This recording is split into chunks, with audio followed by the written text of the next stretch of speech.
Sí, Sí, Recording is on. va. Entonces voy a hablar sobre las infecciones ginecológicas y después voy a hablar un poquito de la enfermedad pélvica inflamatoria. Ah, Primero vamos a hablar de las tres más importantes, que son Gardnerella, Candidiasis y Trichomoniasis. Y esas son como las más comunes. Y pues ya como generalidades de las infecciones ginecológicas es que es un motivo de consulta muy frecuente y,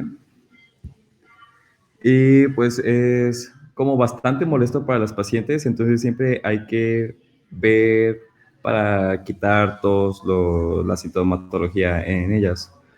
La vagina en condiciones normales tiene un medio ácido. Este medio ácido generalmente va a ser un pH de 4 y este se va a dar por el bacilo de Doderlein. El bacilo de Doderlein lo que va a hacer es va a producir ácido láctico y esto pues va a generar el pH ácido de la vagina.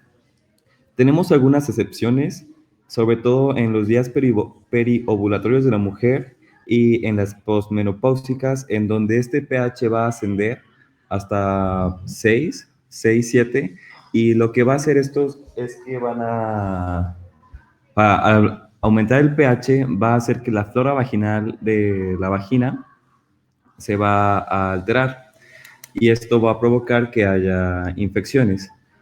En general, lo que encontramos en la flora vaginal normal es E. coli, bacteroides, Staph aureus, Candida y Streptococcus del grupo B, pero todos ellos están en concentraciones tan bajas que no permiten que haya sintomatología. Cuando este pH se modifica, esta flora vaginal empieza a aumentar y eso es lo que provoca como este desequilibrio y va a empezar a provocar infecciones. De la etiología, como les dije, lo más común que podemos encontrar es Gardnerella, Candidiasis y Trichomoniasis. Y estos tres van a englobar el 90% de las infecciones causadas, de las infecciones vaginales. El 10% restante va a ser por cuerpos extraños, clamidias, gonococos, micoplasmas, herpes, donde los más comunes de todos estos va a ser las clamidias y los gonococos. Cuando tenemos las infecciones ginecológicas y en las exploraciones físicas podemos encontrar ulceraciones, lo que debemos pensar sobre todo es en sífilis y en herpes. Comenzamos con la Gardnerella, que es la vaginosis bacteriana más común. Esta representa el 40% de las infecciones y esta se va a dar cuando hay un reemplazo de la flora vaginal. Y el 50 al 70% de las pacientes van a ser asintomáticas. Entonces, bueno, como lo vamos a ver, el diagnóstico se puede hacer con cultivo, pero normalmente en los cultivos puede crecer de todo. Entonces, los que se va a tratar son únicamente a las pacientes que son sintomatológicas. Bueno, de factores de riesgo, los más importantes es que haya tenido una gestación previa y que le hayan colocado un DIU. El DIU es una de las causas más comunes porque se ven las infecciones ginecológicas. De la clínica, los datos más importantes y los que van a hacer la diferencia de las demás infecciones va a ser un aumento de flujo y este flujo va a ser blanco, grisáceo y generalmente va a ser maloliente, como pues, lo más común que dicen es olor a pescado. Entonces, esta también, a comparación de las demás infecciones, no va a haber signos inflamatorios. O sea, no va a haber inflamación de cervix como lo vemos en la tricomoniasis. Y complicaciones que se pueden dar por la Gardnerella, sobre todo va a ser el parto pretérmino, ruptura de membranas, endometritis y tenemos un mayor riesgo de tener otras enfermedades de transmisión sexual. Tenemos que hacer screening para detectar VIH y también podemos tener una enfermedad pélvica inflamatoria. Para el diagnóstico, lo que vamos a utilizar son los criterios de Amsel. Es como lo más importante y lo que más se utiliza para hacer el diagnóstico. El gold standard detectar Gardnerella sería utilizar estos criterios de Amsel junto con tinciones Gram. Pero pues, para más fácil y más rápido, lo único que podemos utilizar es los criterios de Amsel. Y si tenemos 3 de estos criterios, o sea, 3 de 4 positivos, ya con esto podemos decir que es Gardnerella. Estos criterios van a incluir un pH de flujo vaginal que sea arriba de 4.5.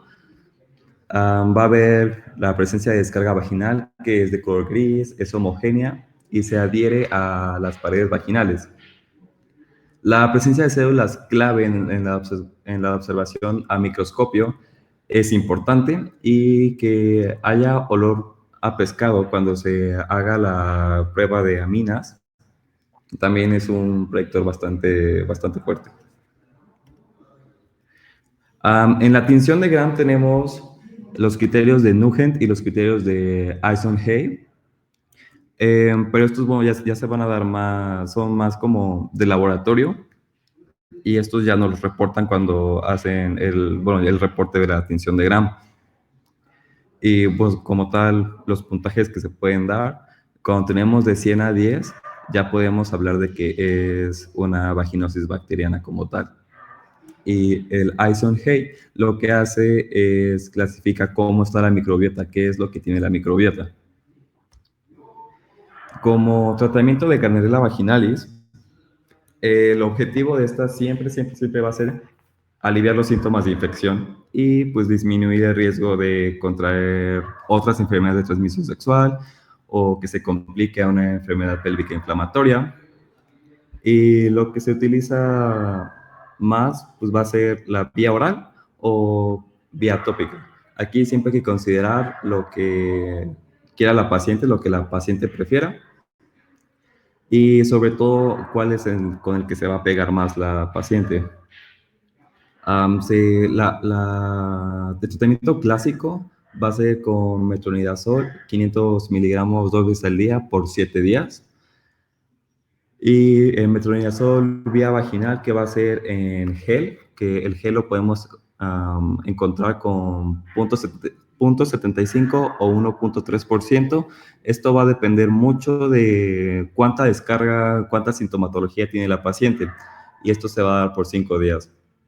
Otro tratamiento que podemos dar es clindamicina en gel al 2%, y este igual siempre se va a poner por 7 días. Y los que son en vías tópicas se van a poner en la noche después de haberse bañado. Y tratamientos alternos, se puede dar metronidazol oral monodosis, solo que pues, hay que considerar que monodosis no va a ser tan efectivo como utilizar un esquema por 7 días. Entonces, si tenemos una infección muy leve, casi asintomática, podemos utilizar esta monodosis, pero realmente no es como la más recomendada. Bueno, también tenemos clindamicina vía oral o clindamicina óvulos, pero lo que se prefiere es el tratamiento clásico de primera elección. Para las mujeres embarazadas también se puede utilizar metronidazol, aunque sí atraviesa la placenta, pero se ha demostrado que no es teratogénico, entonces lo podemos utilizar bastante bien. El tratamiento que se va a seguir, el esquema, es el mismo, sea vía oral por 7 días o por oral tópico. Como tal, dicen que no hay diferencia entre estos dos, solo que pues, se prefiere el tópico en mujeres embarazadas. Como tal, ya la candidiasis, el 80 al 90% se va a dar por Candida albicans, y es aislado frecuentemente en el tracto vaginal inferior. Entonces, como les dije, hacer un cultivo realmente no es tan efectivo, ya que, pues como tal, se encuentran normalmente en la vía vaginal, entonces siempre va a haber unos falsos positivos. Y cuando tenemos candidiasis, es importante hacer screening para ver si la paciente o tiene diabetes o también tiene VIH. También es importante hacer lectura clínica y ver si la paciente no se toman antibióticos, y eso es lo que está provocando esta candidiasis. Y bueno, la clínica es muy evidente, que se caracteriza bastante bien de las otras. Y esta es que va a haber picor y escozor de la vulva y vagina. Va a haber una leucorrea, esta va a ser blanca, bastante pastosa, no va a ser homogénea. Aquí tampoco hay signos inflamatorios, al igual que Gardnerella. Y también se puede asociar bastante a molestias urinarias o al momento de tener relaciones sexuales puede haber dolor. El diagnóstico, a diferencia de Gardnerella, aquí podemos ver que el pH está entre 4 y 4.5. En Gardnerella, lo más común es que esté el pH por arriba de 4.5. Entonces, esta puede ser una de las diferencias también importantes con las demás infecciones. Cuando se hace un frotis en fresco, va a haber presencia de micelios o esporas, y en el cultivo vaginal tenemos que utilizar el medio de no sé cómo se pronuncia realmente, pero Saboreud, y aquí pues, se puede ver la candidiasis. De tratamiento que vamos a utilizar, si la paciente está embarazada, vamos a preferir clotrimazol. También tenemos miconazol, ketoconazol, fenticonazol. Realmente hay bastantes tratamientos, y pues el tratamiento vía vaginal es el más utilizado y el más efectivo. Solo que aquí tenemos algo importante, que cuando se utiliza tratamiento vía oral, esta puede llegar al reservorio intestinal de Cándida. Entonces, este tratamiento vía oral lo podemos utilizar para cuando tenemos recidivas o cuando hay como resistencia al tratamiento. Entonces, pues ya esto va a ser muchísimo más efectivo que utilizar un tratamiento tópico. También cuando hay casos recurrentes, podemos utilizar el tratamiento en pareja, porque puede ser que la pareja sexual está contaminando a la paciente. Y bueno, el tratamiento, la duración del tratamiento va a depender bastante de cuánta infección hay, cuánta infección existe, al igual que en Gardnerella, que se utiliza un tratamiento para ver de cuánto hay de infección. Entonces vamos a utilizar tratamientos mucho más largos en infecciones mucho más diseminadas. La tricomoniasis, el agente de tricomoniasis va a ser Trichomonas vaginalis, aunque también puede ser asociado a clamidia y a otros gonococos, pero lo más común es que sea por tricomonas. Entonces, estas tricomonas van a ser protozoflagelados y móviles. La clínica como tal de esta tricomoniasis, pues va a ser leucorrea, prurito vulvar, disuria, vaginitis, cervicitis. Y en este podemos encontrar sangrado, pero no va a ser un sangrado realmente abundante, es únicamente como puntitos de sangrado. No crean que va a ser un flujo de sangrado. Esta podría ser como que la que más se parece a Gardnerella, porque también tiene un pH superior a 4.5, porque hay leucorrea, porque puede haber cervicitis, vaginitis, pero en tricomoniasis también puede haber lo que es prurito. Esta se va a diagnosticar en cultivos, que no se diagnostica el Gardnerella en cultivos. Y pues también se puede utilizar frotis en fresco, y lo que vamos a encontrar en este frotis en fresco van a ser como si fueran formas de pera con cilios, que serían los protozoos flagelados. Y de tratamiento, lo que se va a utilizar es el mismo que Gardnerella. Se va a utilizar metronidazol vía oral, que son 500 miligramos 2 veces al día por 7 días. Se puede utilizar la dosis única, pero realmente no funciona tan bien como un esquema de 7 días. Y aquí en tricomoniasis es importante dar tratamiento también a la pareja sexual, y se va a dar el mismo tratamiento, la misma cantidad. Y como tal, aquí ya hay una tabla que hace las diferencias para que sea muchísimo más visual entre ellas. Y ahí pues lo pueden checar cuando tengan tiempo. Vamos a seguir con las enfermedades de transmisión sexual. Una de las principales, que es gonorrea. El agente etiológico es la Neisseria gonorrhoeae, que es un diplococo gram negativo. Otros nombres con el que se le conoce a gonorrea puede ser gonococia, benorragia o purgaciones, pero yo realmente no he visto ninguno de estos nombres, entonces pues ya, ni siquiera gonorrea. Lo más común es que podamos encontrar esta patología en menores de 25 años. ¿Por qué? Porque pues, son las que son sexualmente más activas. Entonces esta enfermedad pues se contrae es de transmisión sexual. Entonces, pues, si tiene más actividad sexual, es mucho más factible que se contagie. Y pues tiene un periodo de incubación corto que va a ser de 2 a 7 días, pero el periodo de contagiosidad va a durar meses. Por eso es tan común que se dé esta enfermedad de transmisión sexual. Es mucho más común en hombres, que son los portadores que contagian a las pacientes. Y aquí es importante recalcar que la gonorrea casi siempre va a ser una enfermedad asintomática. Entonces los pacientes no van a saber que la tienen y van a pues, permanecer contagiando a las demás personas. Y pues como tal, al igual que en otras enfermedades, puede dar cervicitis, uretritis, disuria. Aquí es importante porque puede dar fiebre, entonces esto puede hacer como un diferencial de las otras enfermedades.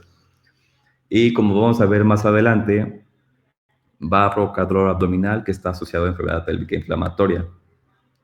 Del diagnóstico, lo que se puede utilizar es cultivo, que tiene una sensibilidad del 85 al 95%, pero lo más efectivo es que se haga una una prueba de amplificación de ácido nucleico, que este tiene una sensibilidad de casi el 100%, entonces pues, con eso ya quedaría el diagnóstico de gonorrea. Y de los factores de riesgo más importantes, como les estaba diciendo, es que tenga múltiples parejas sexuales, tenga una vida sexual muy activa, que tenga bajo nivel socioeconómico y pacientes que sean menores de 25 años, por eso de vida sexual activa, y pues obviamente tener contacto sexual con una persona infectada. El esquema de tratamiento, lo que podemos utilizar es ceftriaxona, que es como lo más utilizado. Y también podemos utilizar gemifloxacina con acitromicina, gentamicina con acitromicina. ¿Esto por qué? Porque gonorrea está muy ligado a clamidia, entonces cuando se hace el diagnóstico de uno, generalmente también tenemos asociado a clamidia. Entonces, lo que se pretende hacer dando gemifloxacina con acitromicina es que se pegue a los dos microorganismos. Sífilis. Sífilis como tal, el agente etiológico va a ser Treponema pallidum y sus manifestaciones van a coincidir con otras enfermedades. Esto se refiere a que se pueden como solapar con otros diagnósticos. Y lo importante de aquí es que tiene fases de actividad separadas por latencia. Y su periodo de incubación es bastante variable, de lo que va de 90 a 90 días, pero la media de esta incubación es de 2 a 3 semanas. Al igual que gonorrea, es más común en hombres, de nivel de 8 a 1, y se va a dividir en primaria, secundaria y terciaria. La primaria, que es el chancro sifilítico, que es pues, lo primero que se supone que tendríamos que detectar para así evitar pasar a la etapa secundaria o terciaria. Podemos encontrar una lesión ulcerada y es importante aquí recalcar que es indolora y no va, bueno, es no supurada, pero ahí me equivoqué, es no supura. Es únicamente una lesión ulcerada y es bastante superficial. Generalmente se va a acompañar de linfadenopatías regionales. Y aquí importante es que va a involucionar espontáneamente a la cuarta o la sexta semana. Esto es importante porque normalmente en esta fase primaria no tenemos ni una idea que estamos contagiados, entonces casi siempre vamos a pasar a una fase secundaria que esta se va a dar se va a dar después de 4 o 8 semanas del chancro sifilítico. Y aquí, como lo vemos en la imagen, vamos a tener lo que se dice rochela sifilítica, que va a afectar a todo el tronco. Y tenemos erupción papular que se va a ver en manos y pies. Ya la terciaria se presenta como una goma sifilítica. Tenemos como complicación que puede haber neurosífilis y sífilis cardiovascular. La fase latente tardía, esta puede durar años y el paciente puede permanecer asintomático por años y pues realmente no sabemos que tiene sífilis. También tenemos otra modalidad, que es la sífilis congénita, que esta es bastante mortal en niños y su riesgo de transmisión va del 75 al 95%, generalmente vertical, sobre todo por mujeres que no saben que tienen la patología. Ah, se tiene que hacer un cribado obligatorio, hay que hacer pruebas para detectar sífilis y puede haber demasiadas alteraciones en el producto, entonces siempre hay que buscar, así el producto viene con malformaciones, siempre hay que buscar que no haya una infección por sífilis que no hayamos pues, visto antes. ¿Cómo se va a hacer el diagnóstico de sífilis? Va a ser por una microscopía de campo oscuro. También se pueden utilizar test serológicos y BDRL. El tratamiento, el más común, va a ser la penicilina benzatínica. Esto va a ser con 2 billones de unidades internacionales y va a ser intramuscular. Herpes simple se va a dar por la infección por herpes simple 1 y por herpes simple 2. Se dice que herpes simple 1 va a afectar de la cintura para arriba y herpes tipo 2 de la cintura para abajo, aunque ya se ha visto que esto realmente no se respeta al 100%, porque se ha visto que tanto herpes oral se aísla herpes tipo 2, que como en herpes genital se puede aislar herpes tipo 1. Esto afecta generalmente piel y las mucosas. Las mucosas más afectadas son pues, oral y también puede ser nariz, la zona genital. Y es bastante característico de otras lesiones porque esta va a ser una vesícula con base eritematosa. Creo que no se puede ver realmente bien en la imagen, pero yo me lo aprendí así, como si fuera una burbujita y que esa burbujita tiene una base roja. Eso siempre, siempre, siempre va a ser como de herpes. Esto lo importante es que desaparecen y no dejan inmunidad, entonces el paciente puede estarse reinfectando de herpes y son pues muy, muy recidivantes. Aquí no hay una raza, no hay sexo ni edad para que sean como más susceptibles a la enfermedad. Todos tienen como la misma pues, probabilidad de infección. Lo más común es que sea orolabial y también la más común es que sea herpes tipo 1. La incidencia en Estados Unidos es de más del 32% y se dice que es la enfermedad de transmisión sexual más frecuente y que aproximadamente 55 millones de personas tienen herpes simple 2. Y en México es la afección genital más frecuente y la causa más frecuente de ulceración genital. Pues como... Uy, creo que me trabé. Como... bueno, generalidades de herpes simple, tenemos que es un herpes viridae, y este herpes viridae va a ser es un DNA bicatenario dividido en los serotipos más importantes 1 y 2. Y se dice que la tipo 1 es la transmisión sin contacto sexual y la de tipo 2 es la de contacto sexual. Aunque ya se ha visto que realmente no tiene como tanta relevancia porque se ha detectado herpes tipo 1 en zona genital y herpes tipo 2 en zona oral.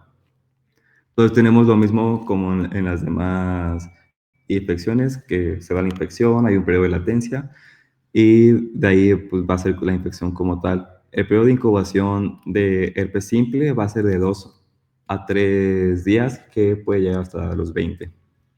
Entonces, pues hay un contacto, hay una fase sintomática que es la ulceración dolorosa, lisis, muerte, y pues ya se queda el RNA y el de DNA del huésped. Y esto va a causar que haya recidivas. La clínica como tal, pues son ulceraciones que pueden provocar y también costras melicéricas. Entonces, estas úlceras son bastante dolorosas, provocan ardor, pueden provocar prurito, aunque este prurito es bastante leve, no como, por ejemplo, en candidiasis, que es un prurito bastante intenso. También tenemos adenopatías regionales y, y síntomas generales que pueden ser como, pues, como dolor en el área, puede tener fiebre, pero realmente no es tan importante. Sí es de evolución aguda y esto puede desaparecer de entre 1 o 2 semanas. También depende bastante del sistema inmunitario del paciente y se puede prolongar esta infección hasta meses. Y es importante saber que tenemos recurrencias de 3 a 8 veces por año. Es una enfermedad bastante recidivante. Y bueno, en herpes genital, la zona donde tenemos más afección es en la vulva, en zona perianal y rectal, sobre todo en pacientes homosexuales. Tenemos tenesmo, éxodos rectales, vaginales y retención urinaria, aunque estos no son tan comunes como lo es en vulva y perianal.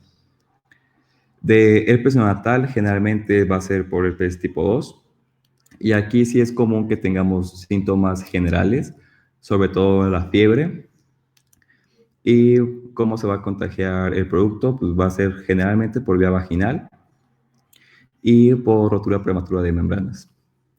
En pacientes que sean VIH positivos, estas ulceraciones van a ser bastante extensas y va a ser muy difícil que tengan una evolución aguda. Entonces, pueden permanecer por meses con estas ulceraciones. Cuando se hace en datos histopatológicos, cuando se hace la biopsia, se pueden encontrar células gigantes multinucleadas y con cambios virales nucleares. Y pues también encontramos que hay vesículas intraepidérmicas y esto va a hacer que es una degeneración balonizante y reticular. Como tal, datos de laboratorio, se pueden hacer el diagnóstico con el citodiagnóstico de Zank, con cultivo viral, PCR, estudios serológicos y la inmunotransferencia de Western. Pero nuestro, como prueba de elección, el gold standard sería el PCR. Tratamiento como tal, está muy debatido porque el aciclovir sí puede funcionar, solo que como tal, ya cuando tenemos una infección, pues este no va a ser de gran ayuda. Sobre todo es cuando queremos prevenir, pero pues así que digamos, prevenir herpes simple, sí está como medio complicado ya que tenemos tantas recidivas. Entonces se supone que se tiene que utilizar el aciclovir las primeras 48-72 horas. Esto va a hacer que la infección dure por lo menos, que haga que dure menos tiempo la enfermedad. Así dura normalmente una semana, puede hacer que dure ya en lugar de 7 días, 5 días. Y lo que se va a utilizar son 200 miligramos 5 veces al día por 5 a 10 días. O podemos utilizar un esquema terapéutico un poquito más fuerte, que son 400 miligramos 3 veces al día, igual por 5 o 10 días.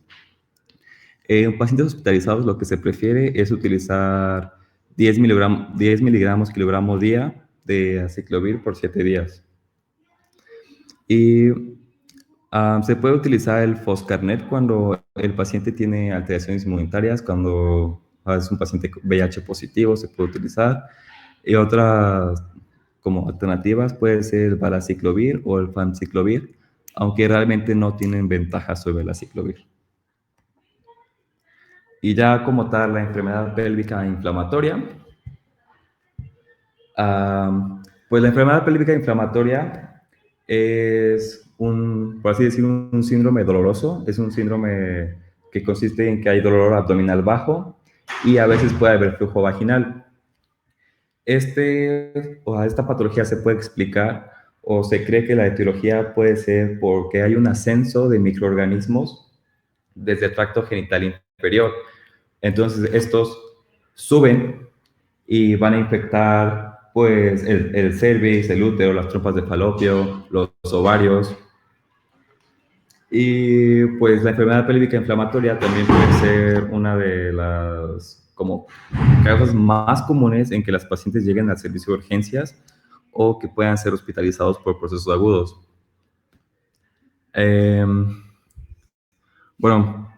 tiene mayor incidencia en mujeres con prácticas sexuales de riesgo, es decir, que no utilicen condón, que tengan múltiples parejas sexuales. Y lo más común en la enfermedad pélvica inflamatoria es que se produzca una salpingitis, una endometritis o una peritonitis pélvica con absceso de tubo ovárico, que esta sería como la complicación más importante. De etiología, tenemos que lo más común va a ser gonorrea o clamidia trachomatis. Esto va a explicar hasta el 50% de los causantes de enfermedad pélvica inflamatoria. Y pues como tal de la clamidia trachomatis, que no habíamos hablado tanto sobre ella en toda la presentación, es que es una bacteria intracelular obligada. Van a haber 18 serotipos de ella, pero la que provoca más comúnmente manifestaciones genitales y sobre todo enfermedad pélvica inflamatoria van a ser los serotipos B, D y pues de la D hasta la Q. Y pues en Estados Unidos la clamidia trachomatis se dice que es la enfermedad de transmisión sexual más común y la que más comúnmente provoca este ascenso hacia el útero que provoca enfermedad pélvica inflamatoria. Entonces es como bastante importante saber que gonorrea y trachomatis es como lo que más provoca enfermedad pélvica inflamatoria. Es más común la clamidia trachomatis en mujeres de raza negra, hasta un 13.5%, y en mujeres latinas la incidencia de clamidia trachomatis es hasta de 4.5%. El periodo de incubación es más o menos como de una semana. Y para el diagnóstico, al igual que gonorrea, se puede utilizar la prueba de ampliación de ácido nucleico, que tiene una sensibilidad bastante alta, casi de un 99% para detectar estas dos patologías. Y pues ya otras de las causas de enfermedad pélvica inflamatoria va a ser actinomyces israelí, que esto normalmente se va a dar cuando la mujer es portadora de DIU. Y el 40% de mujeres con salpingitis tienen infección polimicrobiana. Pero hay que considerar que la mayoría de las enfermedades pélvicas inflamatorias no es únicamente o por gonorrea o por trachomatis. Casi siempre se va a dar por una infección polimicrobiana. Y aunque ya les había dicho, lo más común de la infección de esta enfermedad y la infección más común va a ser una combinación tanto de gonorrea como de clamidia trachomatis. Y pues factores como tal que favorezcan la aparición de enfermedad pélvica inflamatoria va a ser que tengan más enfermedades de transmisión sexual, que la paciente recientemente se haya puesto un DIU y las pacientes de edad joven, que serían pues, más o menos de 15 a 39 años, pero lo más común es encontrar a pacientes menores de 25 años con enfermedad pélvica inflamatoria.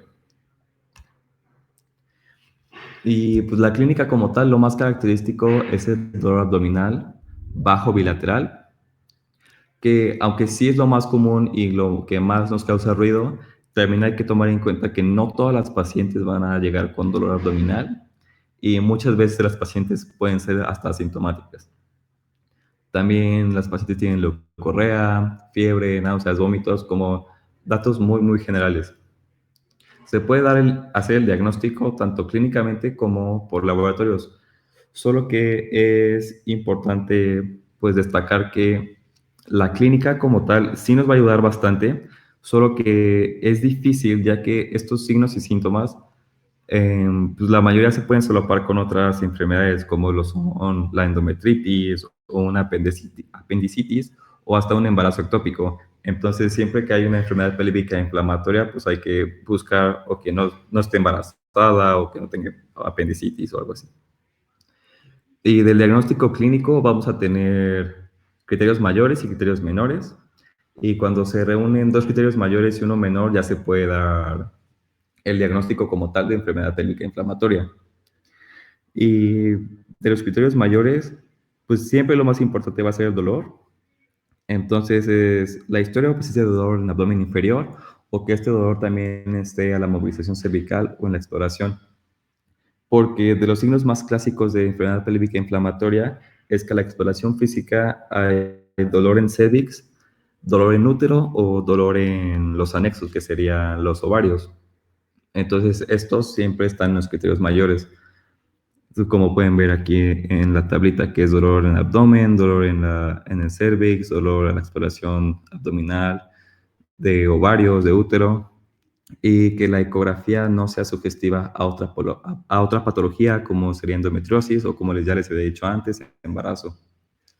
Hay criterios menores que son pues, muy generales, que es la temperatura mayor de 38, una leucocitosis, una BCG elevada, o que haya presencia de otras infecciones, pero sobre todo estas, pues, como casi siempre va a ser gonorrea y clamidia, pues se puede dar como criterio menor. De laboratorio, pues se puede utilizar Frotis, un BCG, PCR, el NAT, que es la prueba de amplificación de ADN, solo que pues, estas siempre van a estar como positivas. Lo que más va a ser sensible es la ecografía pélvica, que lo que podemos ver con la ecografía pélvica van a ser masas pelvianas de límites poco definidos. Es importante también que hay zonas hipoecoicas y detectar cuando hay abscesos o adherencias, porque esto es lo que puede provocar como más complicaciones. El Doppler a color lo podemos utilizar, ya que cuando hay enfermedad pélvica inflamatoria podemos encontrar un aumento de la circulación y también podemos ver que haya tabiques incompletos en trompas de falopio.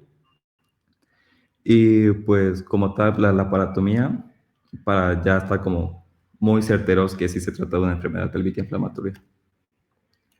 De tratamiento, es importante que no se retrase el tratamiento, ya que retrasar el tratamiento puede dar lugar a que haya un aumento en la morbilidad reproductiva y ginecológica de la paciente.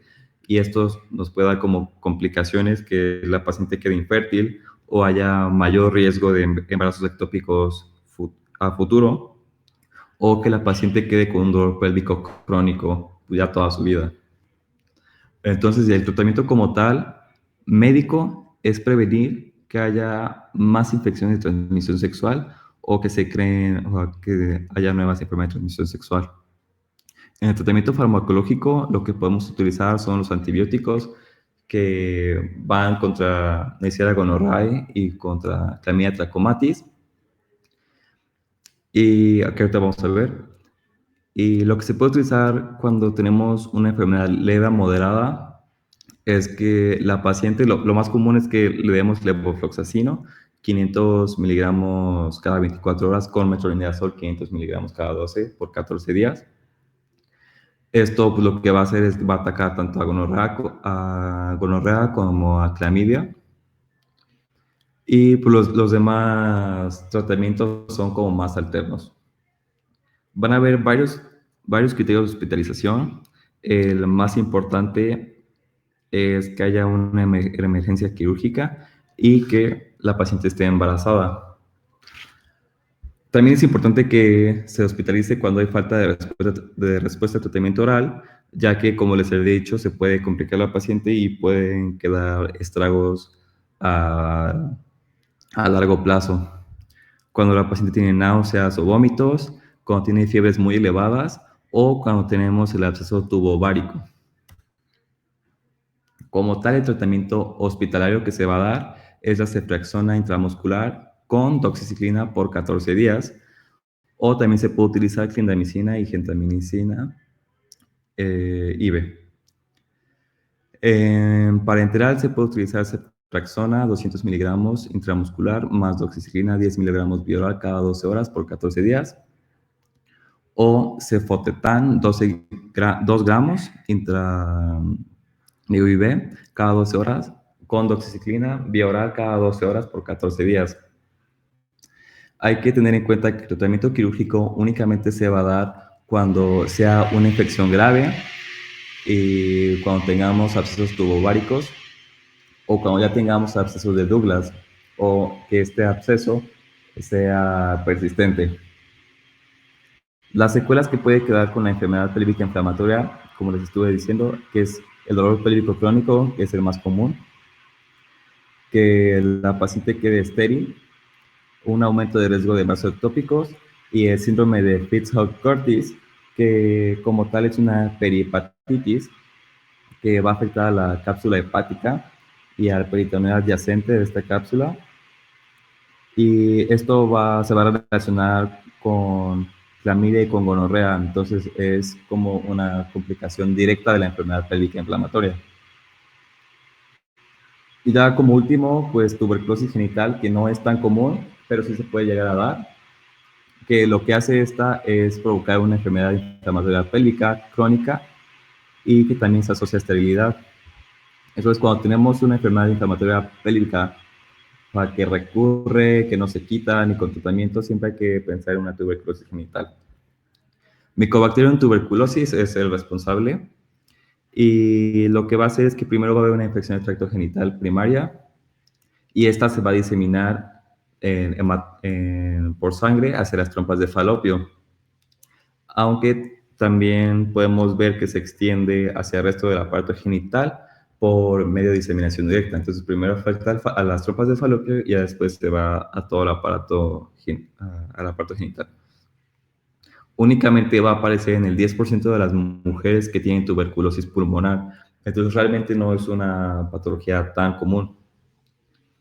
Y la mitad de las mujeres, bueno, o sea, solo se van a ver como esterilidad y amenorrea. Entonces, pacientes también con esterilidad, también tenemos que hacer como un diagnóstico diferencial de tuberculosis genital y sobre todo que esta paciente tenga de antecedente tuberculosis pulmonar. Otros síntomas mucho menos comunes es la metrorragia, dolor pélvico y que podamos palpar masas anexiales bilaterales. ¿Cómo se va a hacer el diagnóstico? El diagnóstico va a ser con un microlegrado uterino, con una cánula de Cornier, que es una cánula bastante similar a la de Pipel que vimos en la clase pasada. Entonces, ¿qué podemos encontrar en este microlegrado? Van a ser células gigantes, granulomas y necrosis gaseosa. Y esto nos va a dar el diagnóstico de tuberculosis genital.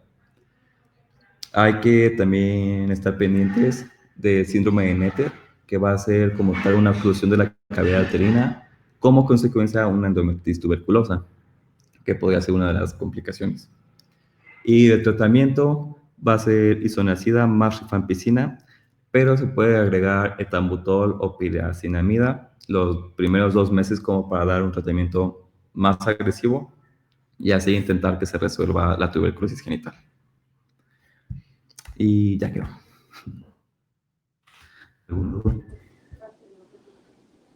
Muy bien, José Antonio, muy completa, muy comprensible, muy entendible tu presentación. ¿Alguien tiene algún comentario?